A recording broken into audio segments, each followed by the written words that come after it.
When I say gender, you say justice. Gender. When I say gender, you say justice. Gender. Gender. When I say gender, you say justice. Gender. Gender. Gender.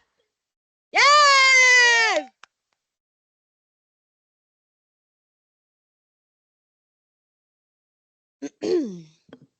When I say language, you say justice. Language. Language. We're totally about to make complete let's just let's Valeria, you start. Okay, so for interpretation.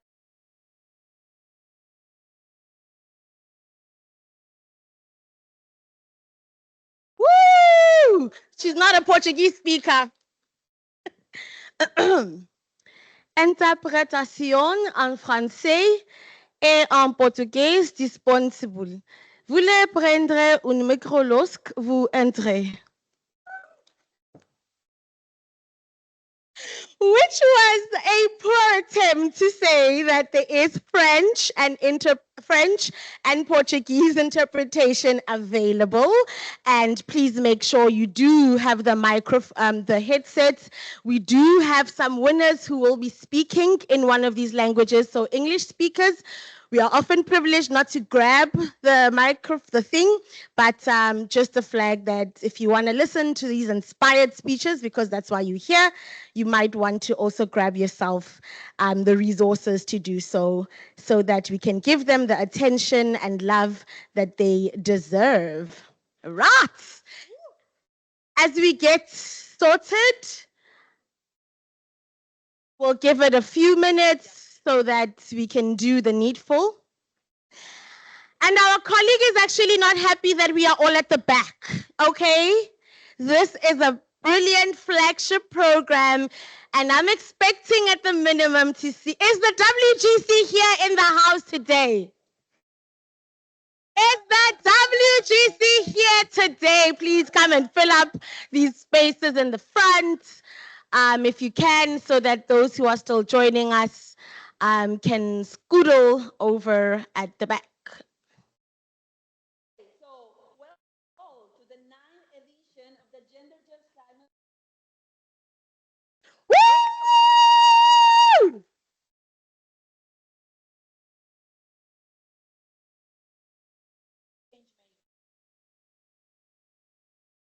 Celebrating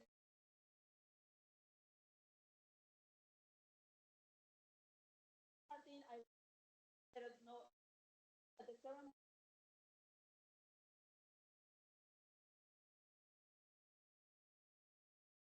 My name is Valeria. I'm the project manager. Wonderful WECF.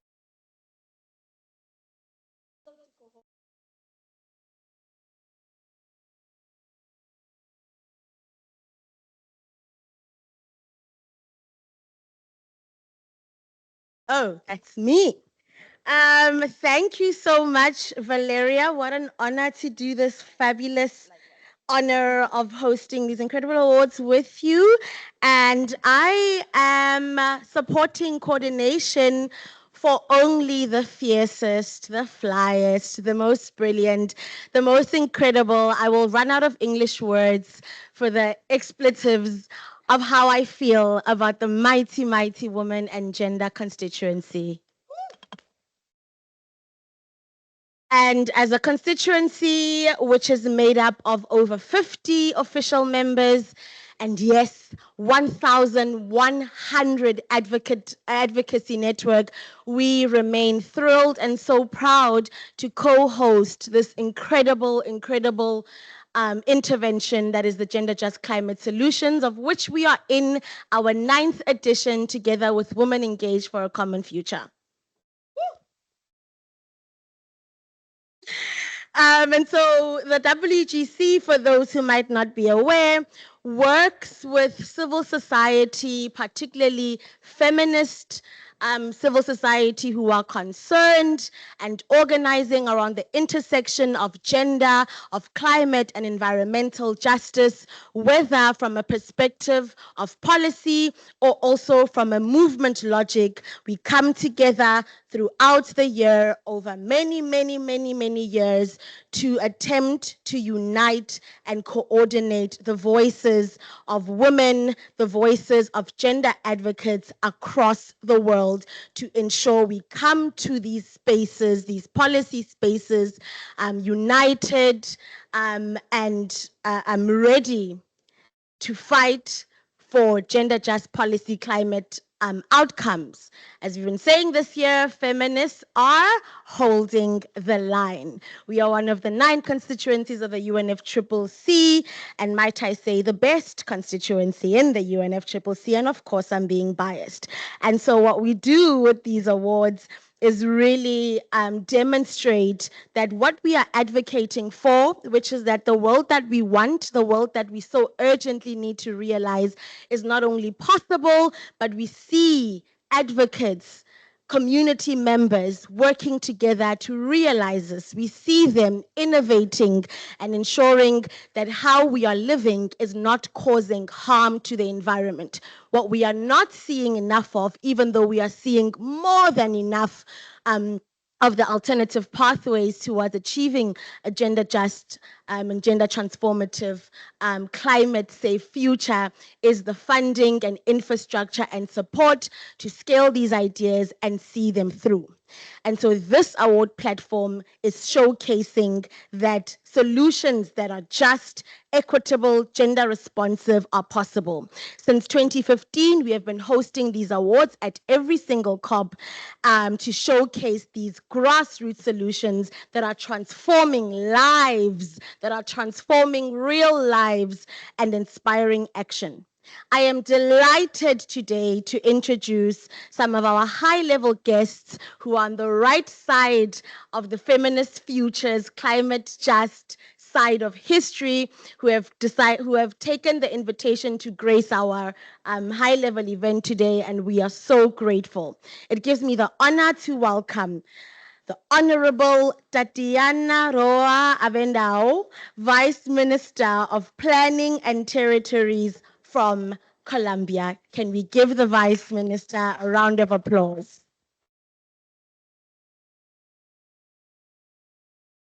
The Vice Minister is, of course, joined by their esteemed colleagues. We have the Honorable Dr. Janet Banda, who serves the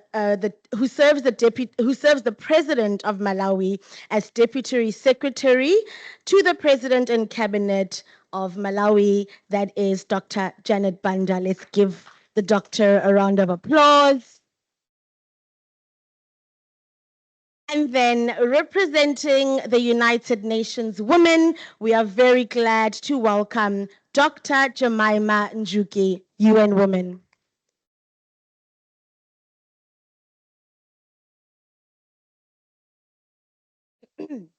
And then we have, very honored to have the Director of Sustainable Development, Ministry of Environment and I need to say this correctly. We have from the Ministry of Environment and Sustainable Development of the Democratic Republic of Congo, in the Office Directorate of Sustainable Development, we have Ms. Daneli Mitonga Kasulu. Please give her a round of applause.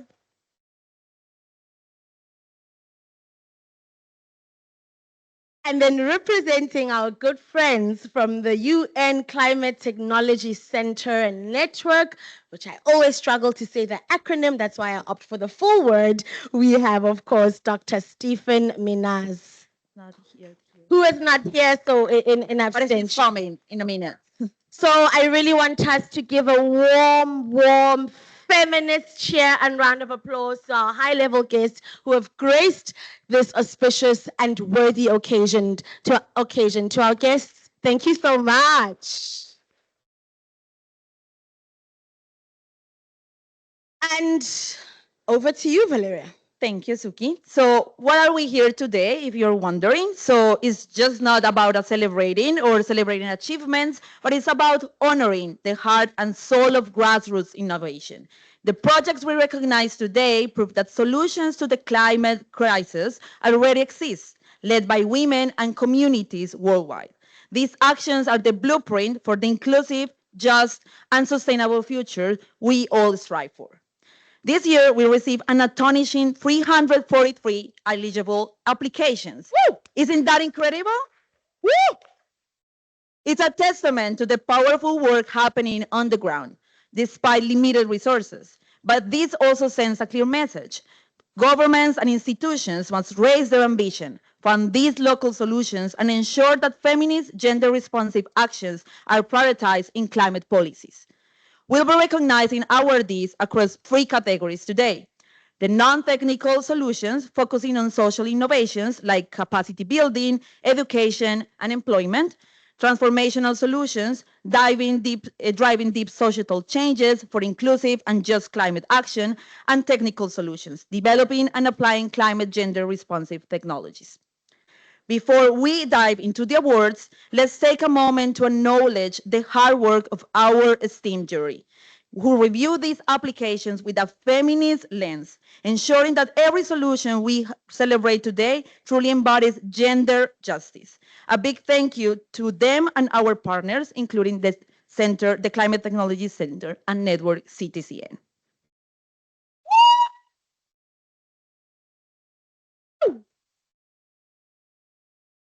Without any further ado, dear feminists and our allies and friends, I have, of course, the great honor of inviting for opening and welcoming remarks and inspiring us all to more action towards a gender-just world, Ms. Tatiana Roa Avendenew, Vice Minister of Environmental Land Management of Colombia, to the stage. Let's give her a feminist welcome! Woo! Vice Minister, lead us. You have the floor.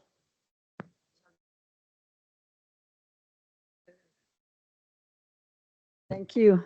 Thank you, my friends, my sisters.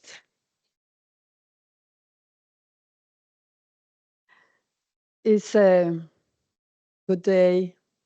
Buenos días. I'm very happy to stay with you.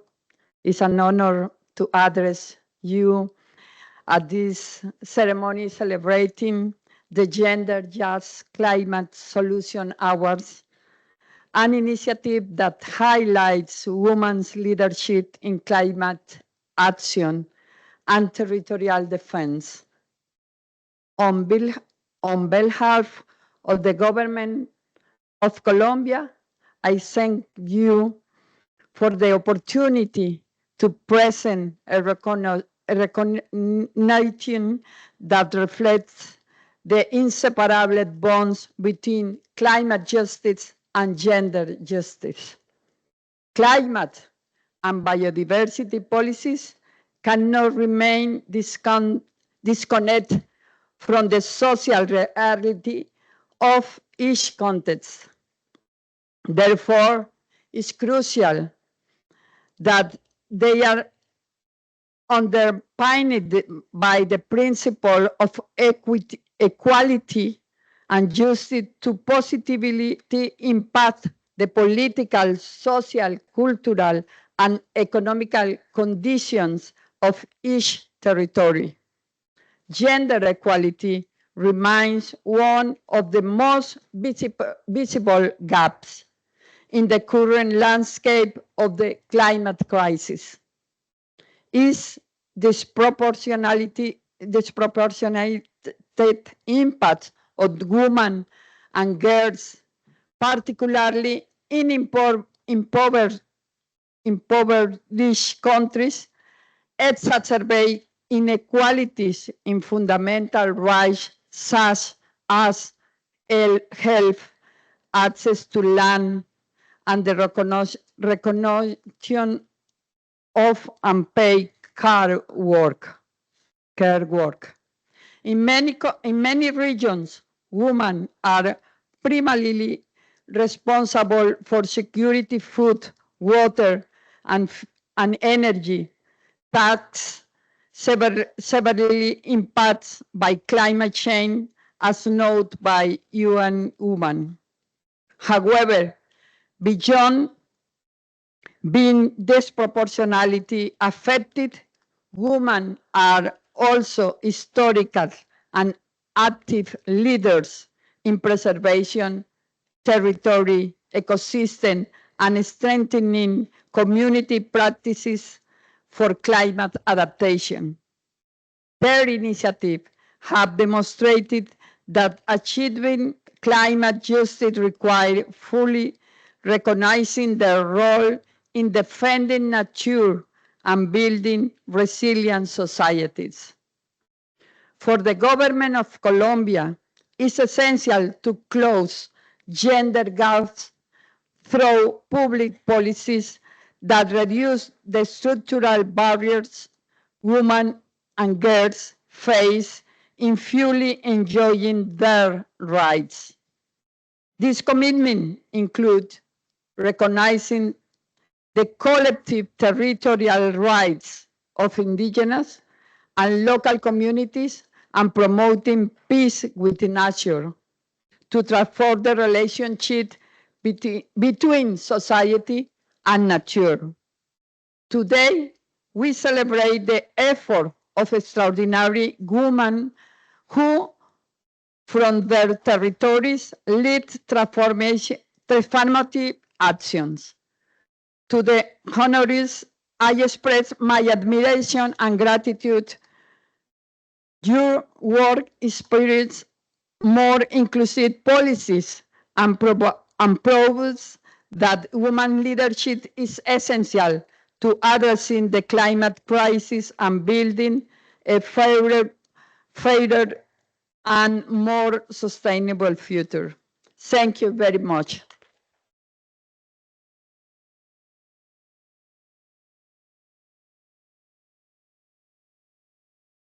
Muchas gracias, Vice Minister.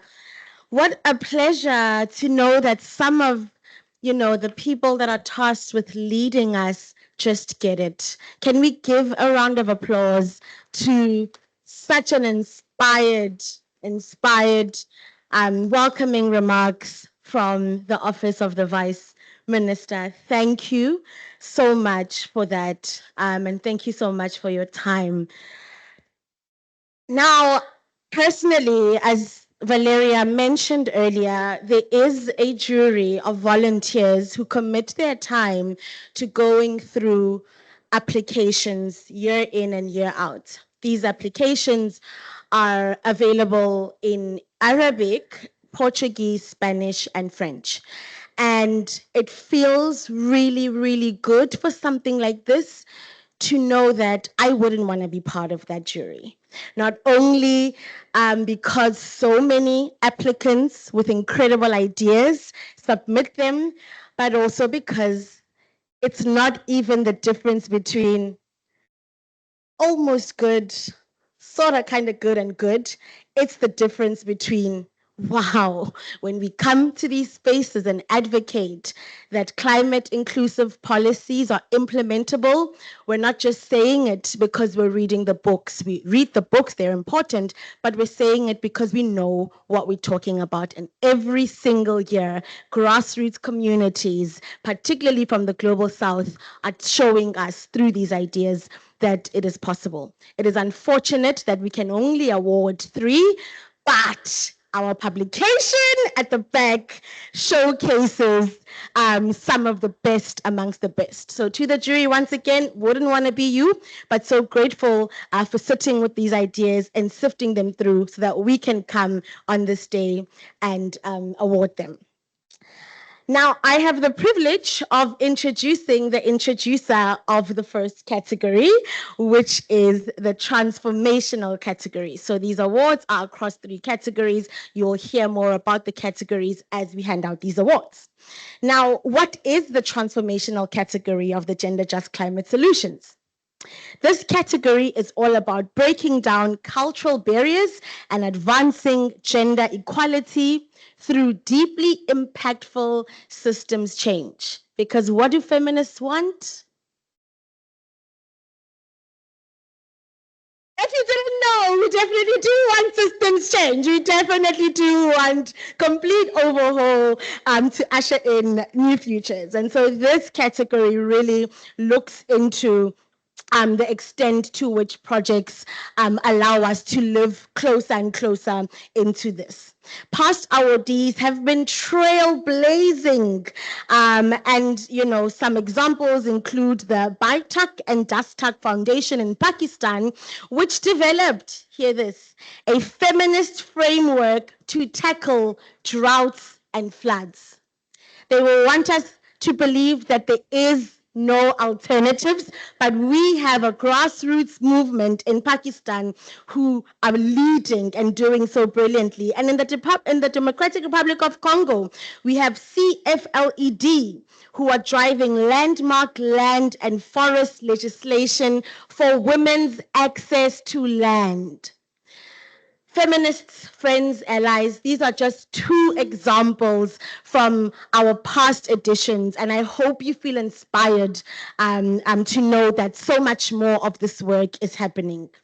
To hand out this award for the transformational category of the Gender Just Climate Solutions 2024 Awards, I am truly honored to invite Her Excellency, Dr. Janet Banda, the Deputy Secretary to the President and Cabinet of Malawi, to the stage.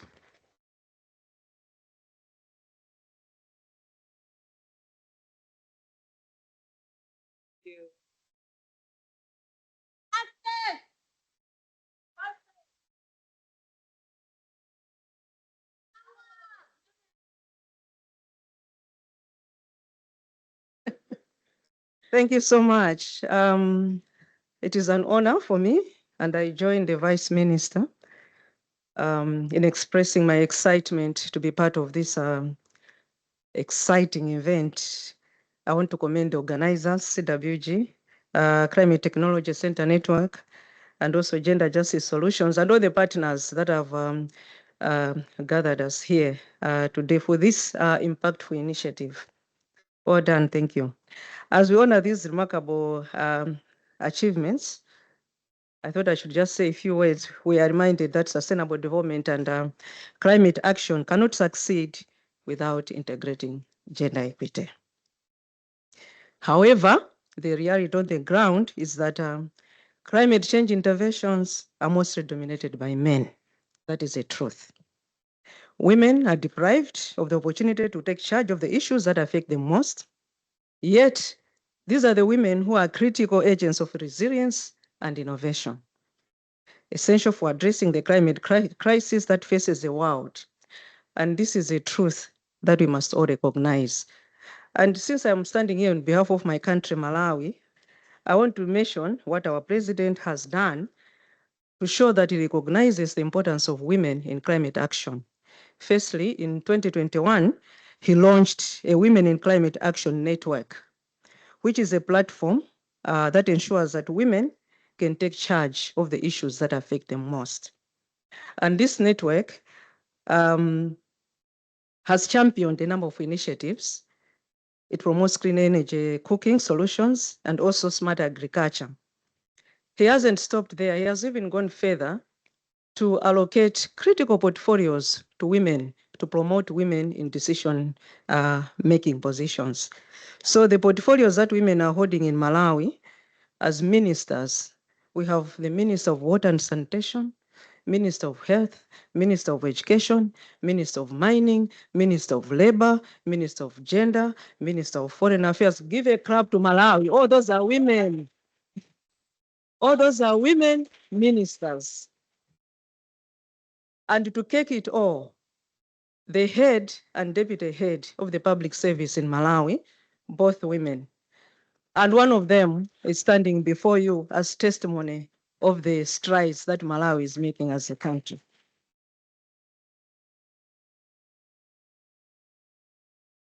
We all know that women are prolific innovators in sustainable practices and community resilience. Is that a truth? Otherwise, we wouldn't be giving the awards today, because we are recognizing the innovation that has been done, promoted by women like us to address, to come up with solutions to the climate crisis that we're having in our countries. So without further ado, and I must say that I'm actually embracing wholeheartedly this honor of handing over the award to the winning organization in the category of transformation solutions of this year's Gender and Climate Solutions Award. This is a really transformative initiative, and you'll see, I think, when they come in front, as it addresses both women's access to financial autonomy and access to jobs in a male-dominated sector, and the crucial role women play in protecting our oceans. We all know that oceans are essential for climate protection, and we now have an important focus on oceans protection in the UNFCCC. Mozambique, where this organization is located, has a huge coastline of 3,000 kilometers with a very diverse marine life. But the rich biodiversity of this coastline is endangered by oil extraction and polluting industry. Although 33% of the population lives within 25 kilometers of the coast, very few Mozambicans know how to swim. So here comes the community-based holistic approach of the project into place. The organization was created to respond to the concerning situation linked to biodiversity depletion, and socioeconomic rise of local populations that was revealed by the research of one of the founders. And this founder is a woman. Her action addresses not only the preservation of an endangered ecosystem, it focuses also fully on integrating local women in ocean protection, marine and via science literacy trainings, swimming and diving trainings, and sustainable entrepreneurship skills enhancement to build up a scalable, self-sufficient, gender transformative local economy. The organization trained the first 5 female swim teachers and lifeguards in Mozambique, as well as certified the first female scuba divers in the region. The project has a great impact on sustainable entrepreneurship via innovative women-led muscle aquaculture cooperative, which ensure economic autonomy and creates jobs.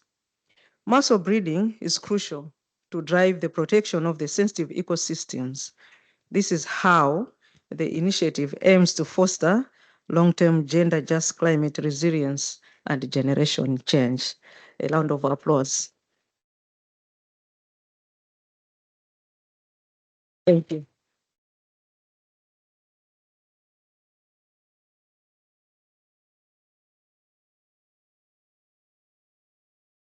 Okay, I am not so good with technology, sorry. So we are going to watch a video of the awardees and then.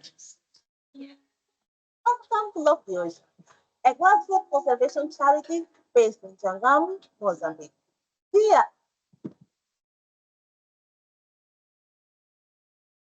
first in our district. At Love the Ocean, our work is equally divided between groundbreaking research and vital community outreach. The research we do on fisheries, coral reefs, megafauna like humpback whales, and even ocean trash provides the scientific foundation for evidence-based conservation. This research is crucial because it will form the legislative backbone of the marine protected area. Every piece of data we collect helps us better understand and protect the precious ecosystem of Jangamu. But research alone isn't enough. For conservation to last, it must come from within. That's why we focus on empowering local communities with knowledge and skills. Through our ocean literacy program, we educate children and adults about marine resource management and conservation. Our swimming programs are about more than just learning a life-saving skills.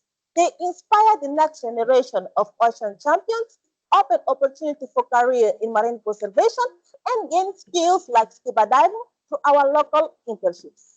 We also focus on gender equity and creating sustainable alternative livelihood to destructive fishing practices. Through our sustainable fishing project, we help fishermen transition from unsustainable net fishing to practices that preserve marine life. This, combined with our gender equity project, which economically empowers women through mussel farming, improves financial and food security locally. Love the Ocean may be small, but our work is mighty. We are creating a holistic conservation strategy that can be replicated along the coastline of Mozambique and beyond. Together, we can protect our incredible ocean, restore biodiversity, and build a brighter future for generations to come. We invite you to join us. With your support, we can continue our vital work, protect our ocean one wave at a time. Woo! So now we invite the two winners to be awarded a prize here in Baku. And then I'm calling to the winners, Francesca Trotman and Junmila Chungwani, to the podium.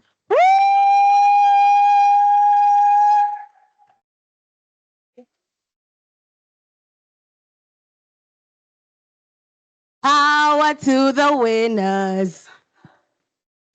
Cause the winners got the power. Have the power. Tell me, can you feel it? Getting stronger every hour. Gender! Justice! Gender! Justice! Climate! Justice! Climate! Justice! Power to the winner. Power to the winner. Cause the winners got the The power. winners got the power. Tell me, can you feel it?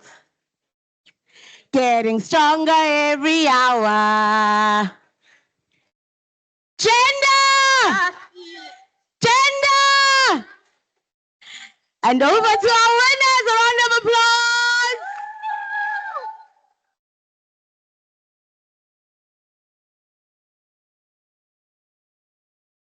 Thank you so much, Women and Gender Constituency and Women Engage for a Common Future, for this incredible honour. Standing here as part of the Gender Just Climate Solutions Award is surreal. When I started Love the Oceans, I could never imagine it would lead us to standing on a stage at COP29, accepting an award for gender justice. This isn't just an award, it's a testament to the belief that we all share, that grassroots action and community-centred conservation are not just possible, they're essential. At Love the Oceans, teamwork makes the dream work. That's why both Yadmila and I are here today. We're each a voice in a bigger mission, working with an incredible team in Jangamo, Mozambique, to protect our ocean and empower those who depend on it. Yes, it's an honor to be here together.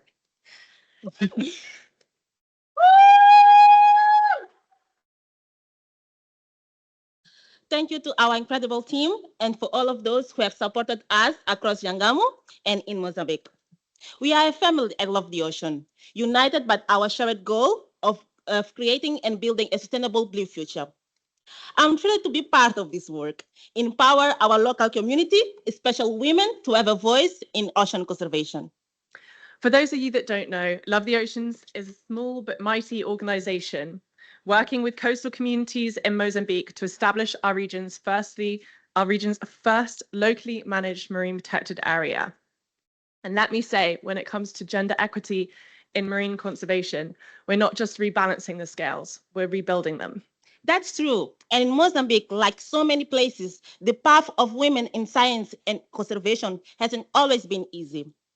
But we know that bringing women into leadership roles can create real change. It means women like me, in our case, working side by side with fishermen, inspire young girls in ocean school, and training our next generation of scientists and conservationists. We know that gender justice isn't just a buzzword in the climate space, it's foundational. Women and girls are disproportionately affected by climate change, and it's our duty to ensure that they're involved in the solutions.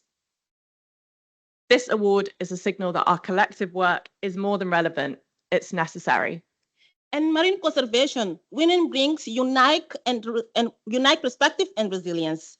We see it every day in our work, from building sustainable fishing practices to protecting marine biodiversity.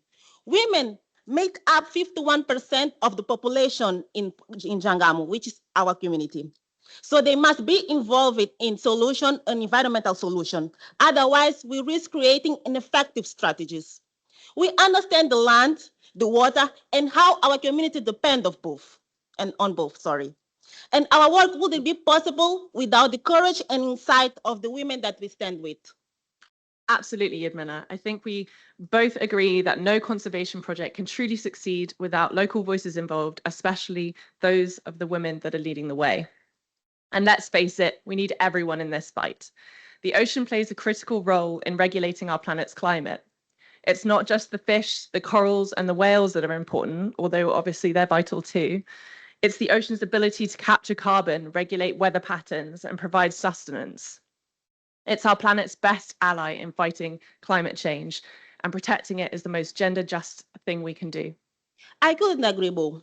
And to everyone that are here, we would like to invite you to think as the ocean as more than just waves and beaches. It's a powerful solution in the fight against climate solution. By supporting women-led conservation and empower local voices, we can amplify the ocean capacity to sustain life, not just for us, but for future generations. And to all of you in the audience, a special thanks. Your belief in gender justice is what drives meaningful climate action. We're not just protecting marine ecosystems, we're securing food, water, and the future of the communities that rely on them. We're thrilled to join this inspiring community of awardees working towards the same dream, one where justice and environmental action go hand in hand.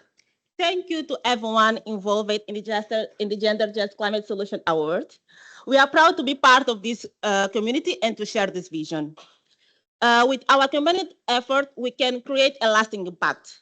Here's to a future with every community, especially women, have a voice and they can lead and inspire in protecting our world.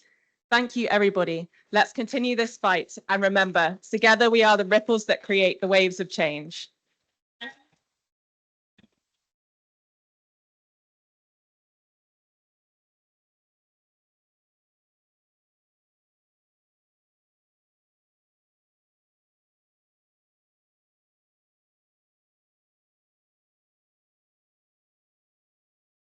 Okay, he's really excited to be here. As you see, like it's the first time that we have in the Gender Just Climate Solutions family oceans, and I think it's really, really good and inspiring what Francesca and Ludmila just said.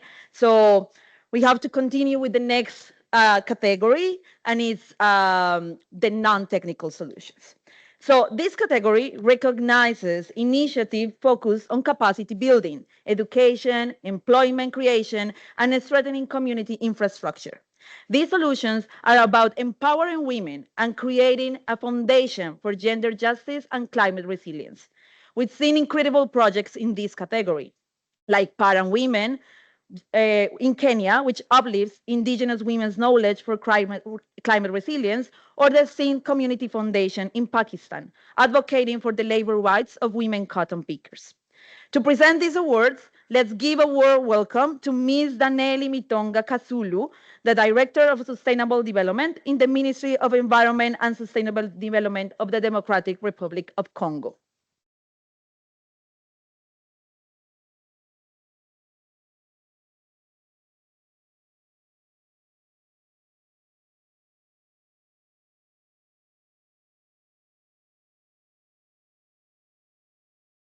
J'ai l'honneur de prendre la parole au nom de son Excellence, Madame la Ministre, Ministre d'État, Ministre de l'Environnement et Développement durable, Madame Eve Bazaïba, à cette 9e édition de Gender Just Climat Solutions, et je me joins à son Excellence et à la vice-ministre pour les actions menées au niveau de leur pays.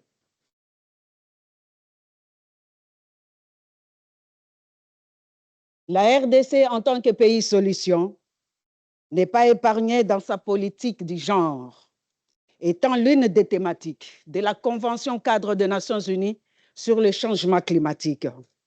L'égalité des sexes a une place prépondérante dans la politique relative au climat et à la biodiversité, compte tenu des rôles, responsabilités et des vulnérabilités des hommes et des femmes.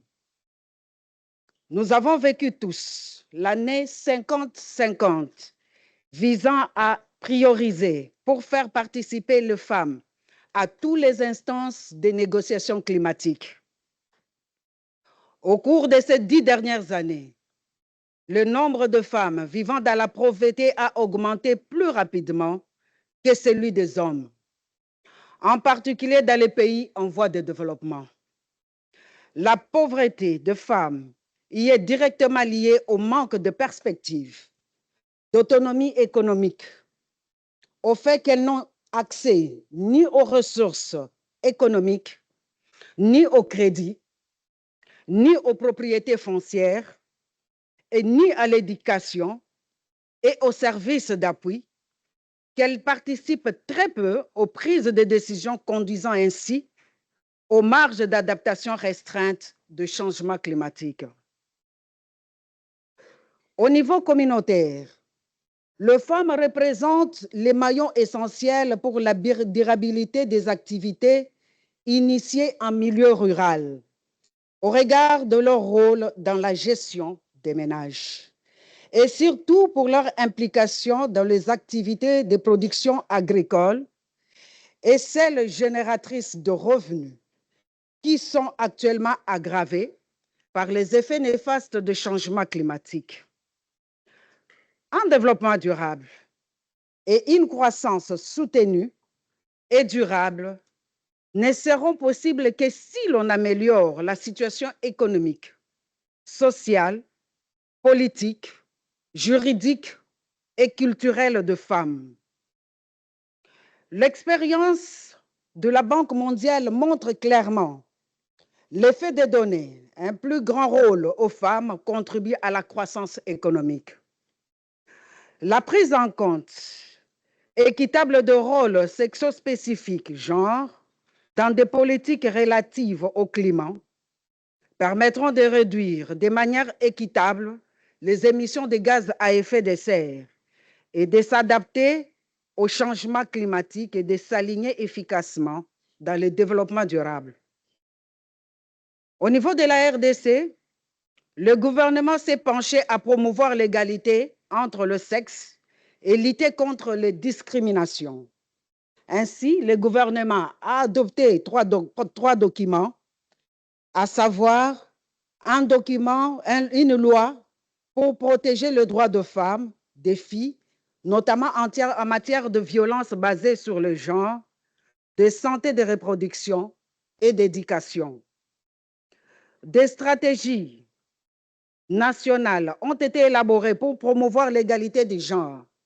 Cela inclut des programmes visant l'autonomisation des femmes économiques et sociales. Le gouvernement a ces dernières années encouragé la participation des femmes dans les instances décisionnelles, tant au niveau politique qu'économique. À l'exemple, 31% de femmes sont dans les gouvernements, soit 19 femmes, entre autres notre Premier ministre et son Excellence Madame F. Bazaïba, ministre de l'Environnement. Et aujourd'hui, nous allons cerner un prix à une femme battante, une femme gardienne légendaire de la forêt, immense des 7 Maltes d'Atlante. C'est ce groupe que nous honorons aujourd'hui. Merci de votre aimable attention.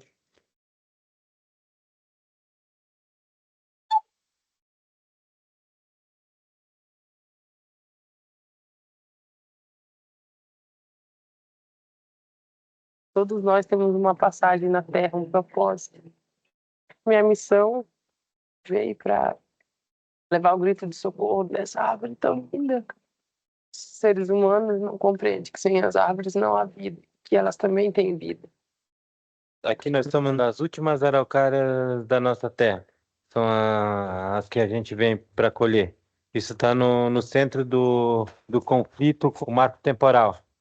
Por essas árvores, por esse fruto é que a gente resiste. Em 1873, com 33 metros de altura, a árvore foi transportada em pedaços. Quilômetros e quilômetros de araucária eram exportadas para o mundo inteiro. As pessoas só veem dinheiro, dinheiro, dinheiro. O dinheiro também é importante, todos nós precisamos do dinheiro. Mas não sei quando que o ser humano vai perceber que não se pode comer o dinheiro. O Instituto Zang, ele nasceu de um sonho de tirar a araucária do risco de extinção. Começou com eu e uns amigos plantando a nossa semente sagrada, o pinhão. E agora é a realização dos sonhos. Aqui a gente está plantando milhares de mudas de araucária. Cada semente dessa vai ser uma árvore que vai viver 1000 anos. Saber que aqui elas estão seguras, que estão preservadas. E é a partir daqui que a gente também tira os filhos dela para as sementes para conseguir plantá-las. Então eu já vou poder estar feliz para fazer a passagem desse mundo para o mundo sem males, da terra sem males.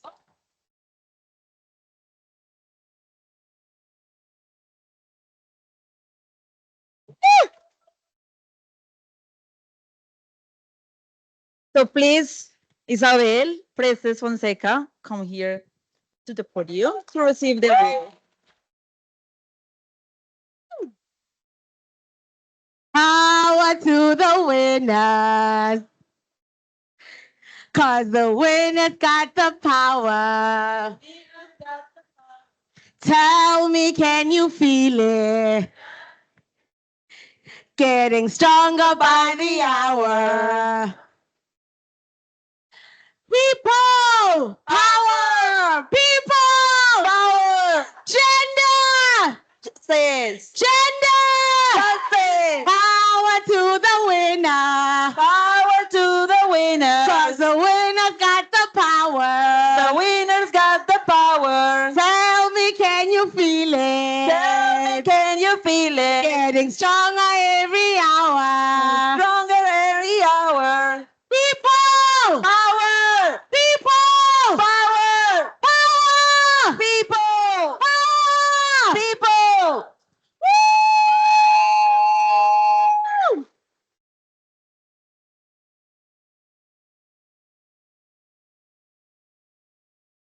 Encaqueon, Hanli Maquemo. Eu sou Isabel Gacran. Sou vice-presidente e diretora ambiental do Instituto Zang.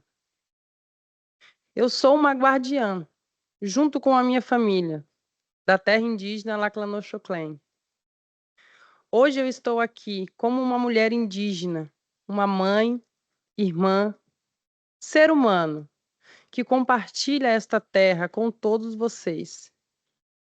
Todos os dias eu testemunho com muita tristeza a devastação de nossas florestas. Apenas 2% do nosso território sagrado, a Mata Atlântica, sobrevive. Nossa ancestral araucária, na nossa língua, Zá, com milênios de vida, está à beira da extinção.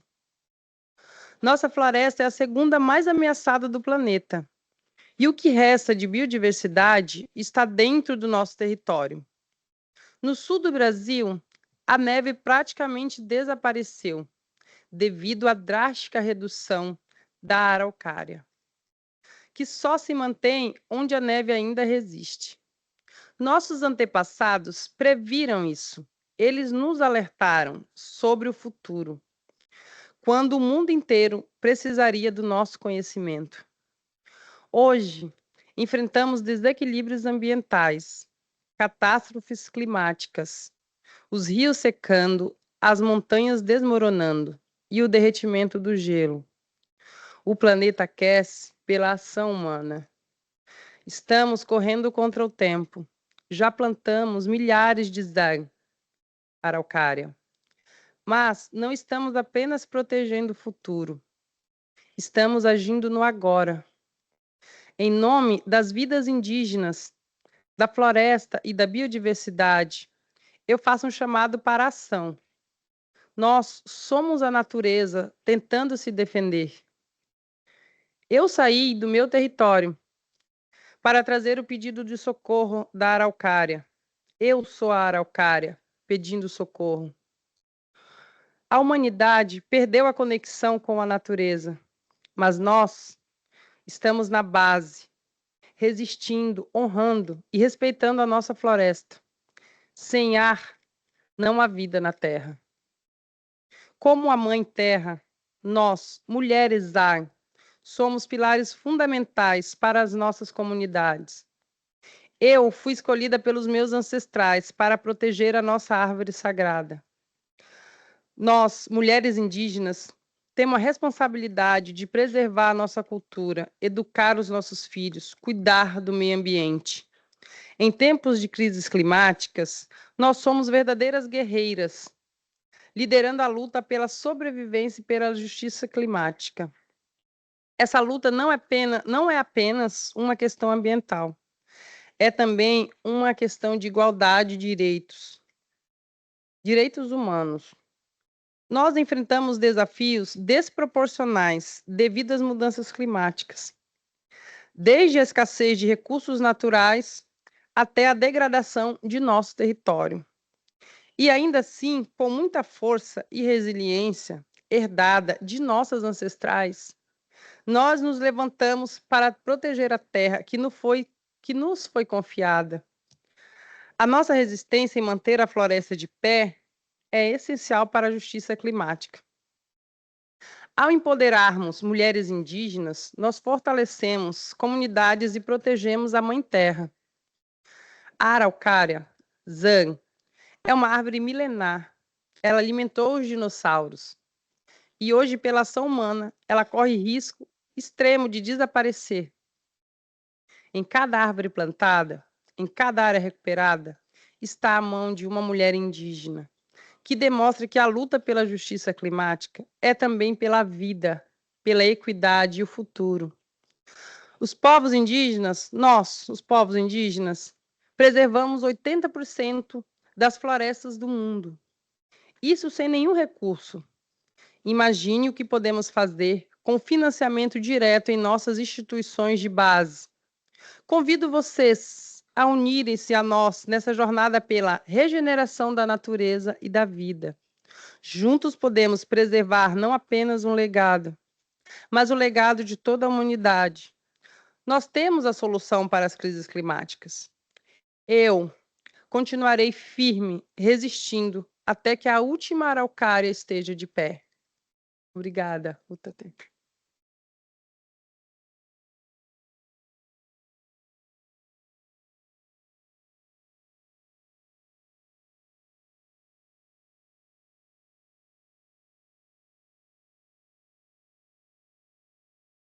One round of applause again, please. Woo! Parabéns, Isabel. Estamos orgullosos y solidarios con Voce. Woo! Are you feeling inspired to hold the line for 2 more days? Yes, yes. We did say in the beginning that these award winners demonstrate year in and year out that another world is possible, inspiring so much transformative action. We are so grateful to both our award winners and those amazing speeches from the 3 of you so far. It is my pleasure now to introduce our final, our third and final category, which is the technical category in the Gender Just Climate Solutions. Now, for this category, we celebrate projects that are using innovative, gender responsive climate technology. We hear a lot about this agenda item in there, and these folks who apply for these categories are really putting into action what so many people want to keep us in endless discussions, no action. But so grateful to the award winners of this category for giving us more and more of this action.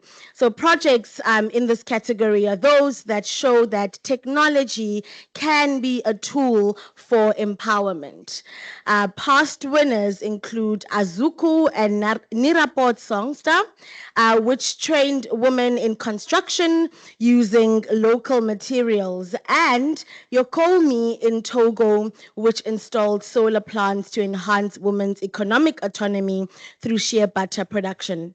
I enjoy this category a lot because it also demystifies this idea that when you think of technology, you are seeing some white man from somewhere, because we have the technology. What we do in the global south is often not thought of as technology, and we all know why that's the case. And so through this category, for me, it really debunks a lot of the work that we are doing also in the Women and Gender constituency to really advocate for indigenous local knowledge production, and that to be taken seriously as the technological and knowledge interventions that they truly are. And so to present this award, please allow me to welcome Dr. Stephan Minas, who's the Vice Chair of the Advisory Board on the Climate Technology Center and Network, to the stage. Woo! Thank you very much. Well, look, I could not be happier to be here on behalf of the CTCN. And my God, what a tough act to follow. But I mean, congratulations to all the winners we've seen so far. These are extraordinary changes that you're making in the world, protecting the ocean, protecting the forests for their own sake, but also so the ocean, the forest can protect us and protect our climate. The CTCN has been partnering with Gender Just Climate Solutions since 2017, which is most of the time that the CTCN exists. This is one of the most impactful things that we are a part of. We treasure this relationship, we treasure this partnership, and we know that all the winners are making such extraordinary impacts in the world. Something like the Bangru technology, which is, in addition to being noted in the Conference of Parties and a policy level, is being rolled out in a pilot in multiple developing countries, technologies such as this.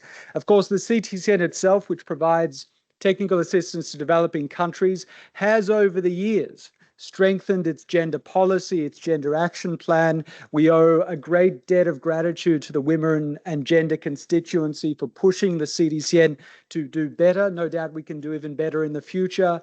We've heard about the negotiations here, which are certainly not perfect, but one of the best things that the technology negotiators in this process ever did was to reform the CTCN to create a dedicated seat on the board for the women and gender constituency, as well as the Indigenous Peoples constituency, as well as the youth constituency. And we've been making better decisions ever since, and long may that continue. So look, let me just say one thing about the negotiations. There are some parties that do not want to see gender responsiveness or gender at all in decision text coming here. There are other parties that are fighting for it, but we rely on you to push us, and particularly to push those parties who want to perhaps not understand that gender justice is climate justice, to push them so that we can get stronger outcomes as well. So let me now come to this technical solutions category in the awards. Extremely competitive, around 350 submissions, but of course we can only have one winner. I generally don't read speaking notes, but I will read this because it is poetry. Imagine living in the remote mountains of Tajikistan. The beauty of nature is breathtaking there, but the daily life is extremely harsh, especially if you are a woman. You are often confined to your home due to re-emerging gender stereotypes and patriarchal norms. You are overburdened with unpaid domestic chores, especially for providing energy. You have to burn firewood, coal, or kerosene as you find no accessible alternative. This costs you hours every day, affecting your health. However, the winning organization here decided to see Tajik mountain women as capable leaders of the solar energy transition in their communities. They have supported 40 leaders, 40 of them in 11 villages as early adopters of solar technologies, strengthening technical skills and helping them to break geographical and social isolation. As a result, women have become part of a national network promoting resource-efficient technologies that are vital for a just transition away from fossil fuels. So this outstanding organization has been implementing inclusive energy solutions and promoting gender-responsive practices in education, energy, and climate for over 25 years, working with the most remote and vulnerable communities in Tajikistan. They help to reduce environmental degradation in critically fragile ecosystems while bolstering women's agency and autonomy using technology. They also contribute to significantly improving women's health and safety by eliminating harmful fumes. What is most impressive is the organization's commitment to help integrate rural women into decision-making at local and national levels by connecting them to other women leaders in new territories and to local authorities, opening minds, new knowledge of the environment, opening new social horizons and opportunities, and strengthening those women to play a leading role in the energy transition. So extraordinary work, and now we get to watch a brief video to show us this work. So please.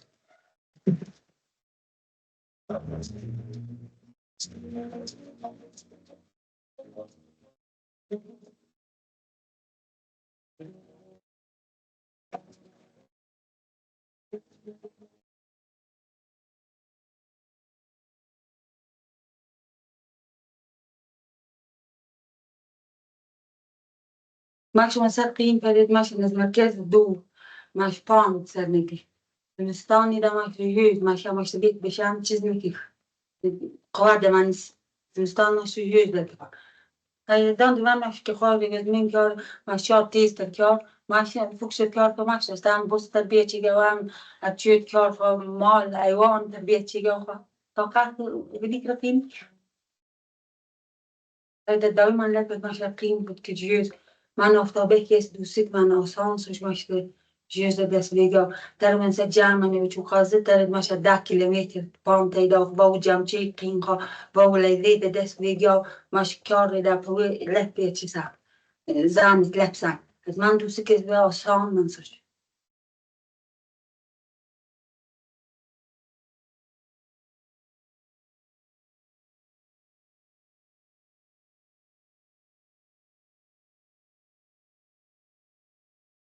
بعد دم برنامه مزنگی لپت بشم ستیدایی دفتابک ها این پنیل ها پیش که ها مزنگی من آسان وز جرابة مخا دوسي كاردس كينو مخا دفترك مردان دمان بش أصلا داك نزو دما أو قادم تربيتم president تروان ده أصلا كدن تريني كندا ماشي وفنا تشيل سوتشوك نشقق دنيجا كان خرج سافتا تشوك أرن نشقق كن يعرف ماشي فايدة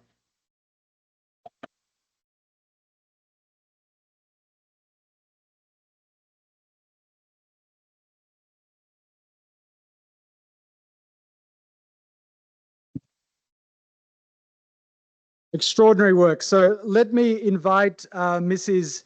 Anisa Abubulova from the Little Earth based in Tajikistan. Of course. Congratulations. And you're...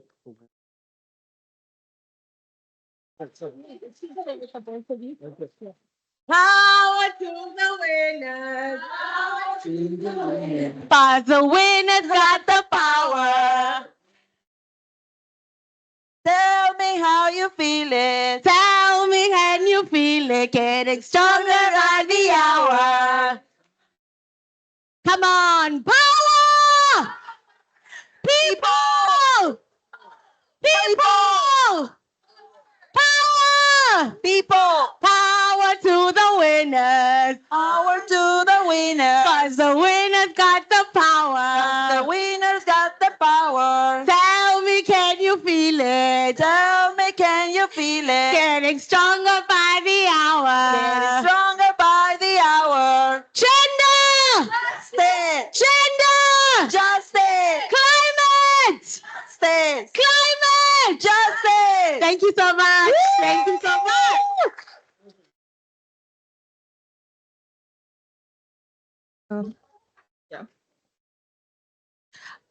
It's quite an emotional moment for me right now, and I swear I'm shaking.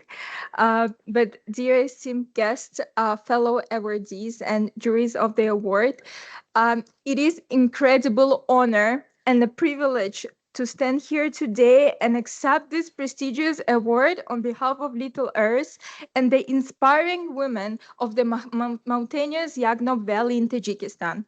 This recognition is not just for our project, it's for the women who have transformed their lives and communities through resilience, innovation, and empowerment. The Central Asia is remaining to be an overlooked region, often left behind like a blank spot on a map. Today, as I accept this award, I do so on behalf of Central Asian civil society, that despite the challenges and challenging environment and limitations, I keep fighting for the just transition and climate action. I also accept this award on behalf of the Tajik women, the women who inspire our work every single day.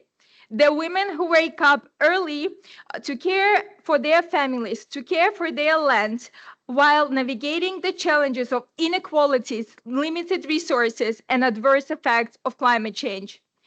These are the women who fight for their rights, often in silence, but with rigid strength. The Little Earth is one of the first grassroots organizations established in Tajikistan in 1997. Our project, Clean Energy Solution and Women Engagement in Yaghnov, became a simple yet transformative idea, empowering rural women as an agent of change and catalyzer of a just transition. In the mountainous area where energy poverty and environmental challenges intersect with deeply rooted gender inequalities, we saw an opportunity to equip women with tools and knowledge to transform not just their lives, but their communities. Through this project, we introduced affordable clean energy solutions like solar cookers, energy efficient stoves that may seem small yet significant. It allowed to reduce the time women spend gathering fuel, improved indoor air quality, and provided access to the basic necessities like energy and hot water. Beyond this tangible benefit, they have given a platform to participate in decision making for a better future for themselves and their communities. I'm one of the few women in our team, but as my colleagues have shown to me, you don't have to be a woman to be a feminist. We believe that standing for gender justice is not about the gender, it's about humanity, it's about all of us. I deeply appreciate their support, especially during the time when the work feels overwhelming, exhausted, or even unsafe. Together, we remain committed to our work because we see the impact it creates. This award will allow us to further expand our work in the Yaghnov Valley. With the prize, we plan to continue promoting just transition on a grassroots level by supporting women's initiatives and create a short film to amplify their stories and reach more households with the clean energy solutions. To the women of Yaghnov, to the civil society of Tajikistan, this recognition belongs to you.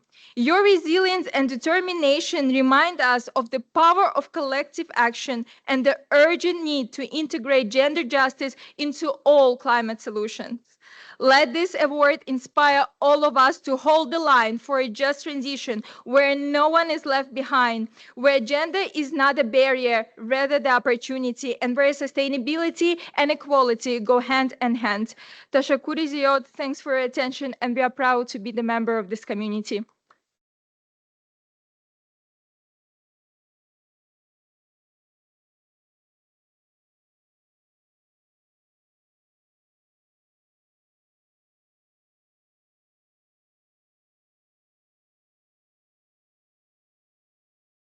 Okay, so I have to say that I feel really excited and proud to work with all of you. That makes me feel really fulfilled. So thank you so much. So I have to say something to you, and it's like this Gender Just Climate Solutions is not only a award ceremony, it's not only this event. Actually, it's a project that is unique into the UNFCCC spaces, and it's because it's not only a award, but also the beginning of a transformative journey. Awardees join a mentorship program that helps them to scale their initiatives. They participate in advocacy work, meet with delegates and multilateral organizations, and attend capacity building workshops on climate finance, technology, and communication. Over the past years, they've gained new funding opportunities, built global networks, and advanced local policies, all while inspiring countless others. So these initiatives, along with over a dozen other honorees, are featured in the official publication that is of the Gender Just Climate Solutions. So you can grab the print version available in English or in French after the event. It's there in the technical booth. And with the Spanish and Arabic versions also available online. So I'm going to give the floor now to my colleague, Zukiswa. Please come join me.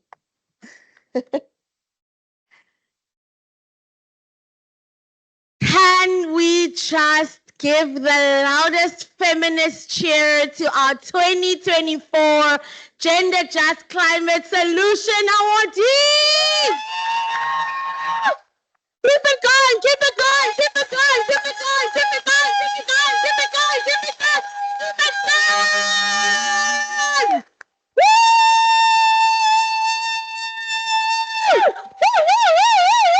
Woo! Oh, Valeria. Zukiswa. I would never want to do your job, but I'm so glad your job exists. What? Me too. Yes. What a beautiful, beautiful, beautiful 1 hour we've just spent together. To the awardees, if anyone walked in here feeling despondent and hopeless, rightfully so, because of the big fights we are fighting in these rooms holding the line, I know I speak for myself that through these 3 speeches from these 4 awardees, something is happening, right? Is something happening? Yes. Yes. And I hope that loud feminist cheer has affirmed that we are so proud collectively and stand in solidarity with you as you continue to do work that you've been doing. You've been doing it before this recognition. You will continue to do it long after it. And we're very proud to know that this recognition is going to contribute some ways to you being able to do this work. We hope you are inspired to make as much noise about these awards. Tell everyone you know about them, who you think can fit in one of these categories, and let's get this advocacy around the possibilities of gender just climate action and policy out there. Before we close, I would love to invite from the Office of the United Nations Women, Dr. Jemima Njuki, to share some reflections on the importance of gender just climate solutions in the context specifically of the Rio Conventions. We're going to give the good doctor some time, and then we're going to close. You have all been so wonderful, and our awardees have been even more wonderfuler, and our high-level guests, thank you for seeing us through. We really, really appreciate it. And of course, to the team behind these wonderful awards, this is work that goes throughout the year that we get to enjoy and see in this setting right at the end. We see you, we recognize the work and the labor. We love you, Valeria, you're super awesome. WECF, thank you for putting this together year after year. And of course, the jury and WGC members, some who are in the room, who continue to support this process. Over to you, Doctor, for some closing remarks.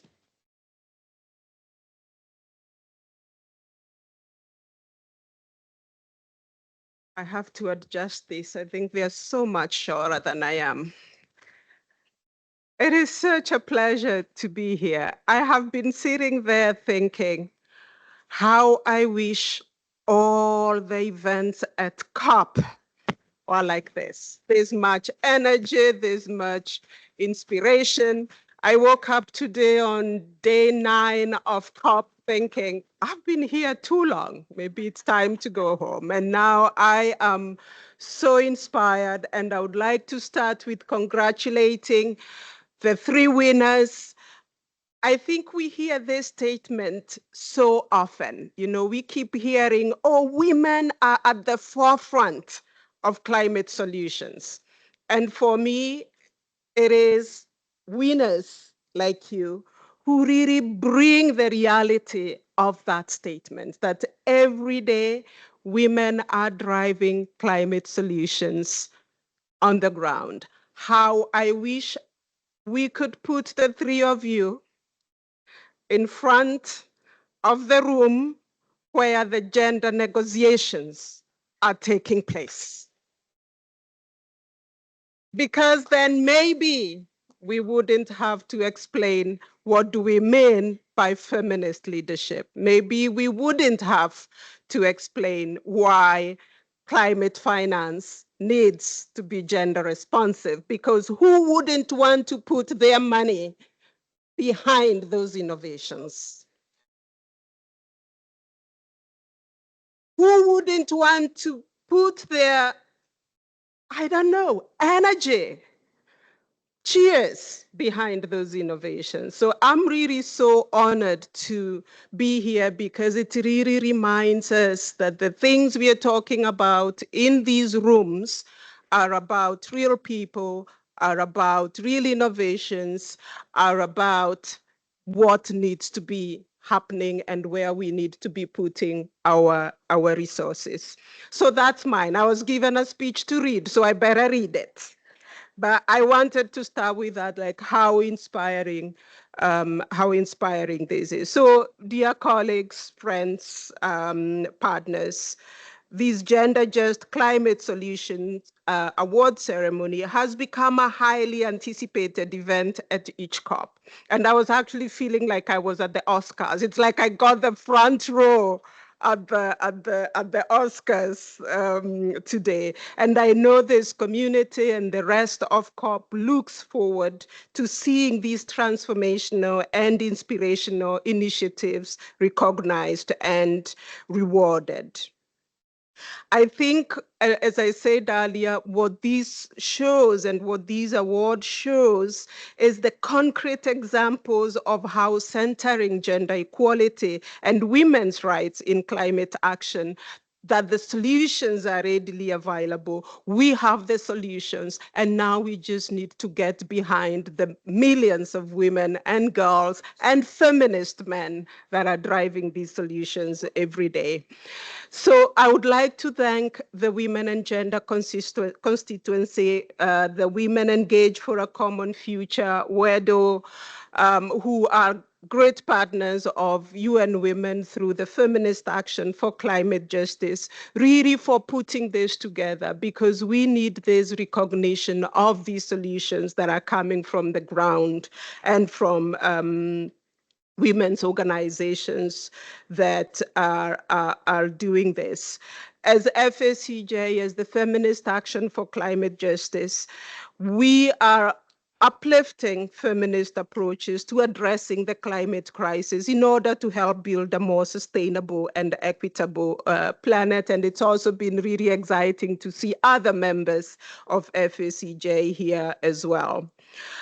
I also want to say that this is also an inspiration for UN Women, as we've been convening the last few months around the world in celebration of Beijing Plus 30, or in anticipation of our celebrations next year of 30 years since the Beijing Declaration and Platform for Action. And it's really great to see. Environment was a huge part of the Beijing Declaration and Platform for Action.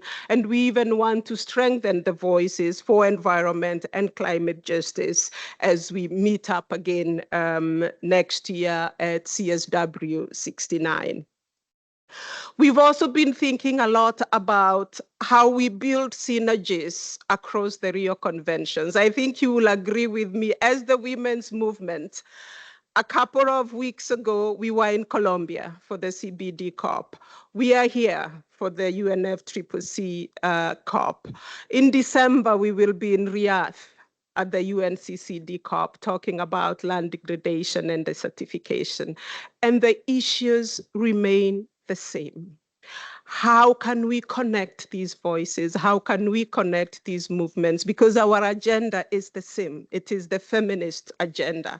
How can we continue to work together to strengthen these voices, to identify what is common around these issues? And so tomorrow we'll actually be launching a paper that just tells us what are some of these common issues that we need to be getting around together. But let me finish by saying we know that through real commitments from government, from other actors in terms of policy, finance, and technology, through making sure that even as we talk about finance here, there's a lot of focus on the quantity of the finance. Yeah. We also want to put a focus on the quality of that finance and where that finance goes, because we really need to drive these innovations to scale. So let's commit to work together in advancing a feminist climate justice agenda, because as the moderators have rightly told us, there is no climate justice without gender justice. Thank you.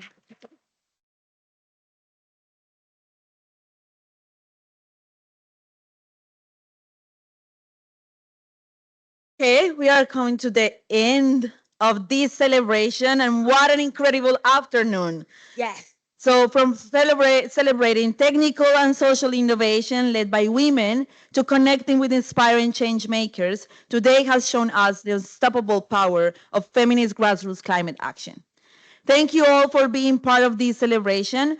Don't forget to pick up your publication and stay connected with the Women and Gender Constituency and Women Engaged for a Common Future. Let's keep pushing for gender justice and climate justice together. Gender justice and climate justice together. Woo! All right, do not leave. We have 6 minutes, unless you really, really have to, no pressure, but we... Sorry. Once again, to the wonderful people at Women Engaged for a Common Future, to the wonderful people at the Women's Environment and Development Organization with the scale fund of these awards, to our friends at the CTCN, yes, and to our wonderful jury members and our members and community of the Women and Gender. The mighty, mighty Women and Gender constituency. Congratulations, awardees. We're very, very excited for this new journey. Thank you to our high-level guests for gracing us, and we ask you to stand up behind this wall to take a picture with all of you together, and we're going to ask the rest of you, whilst we go to this, get ready to be in the stage, to rock with me as the camera people do what they're doing, so that we can take a beautiful picture showing that we stand on the right side of feminist climate just innovations. Power to the winners. To the winners. Come on, come on, come on, feminists. Power to the winners. Cause the winners have the power. Tell me, can you feel it? Getting stronger by the hour. People, power, power. People, people, power, power. People, power, power. Power to the winners. Power to the winners. Cause the winners got the powers. The winners got the... Tell me, can you feel it? By the hour, getting stronger by the hour. Power! People! Power! People! On the photo! Everybody, join us on the photo. Join us on the photo. You can join us here. All the women and gender constituent, everybody else, join us on the photo. Join us on the photo. Women!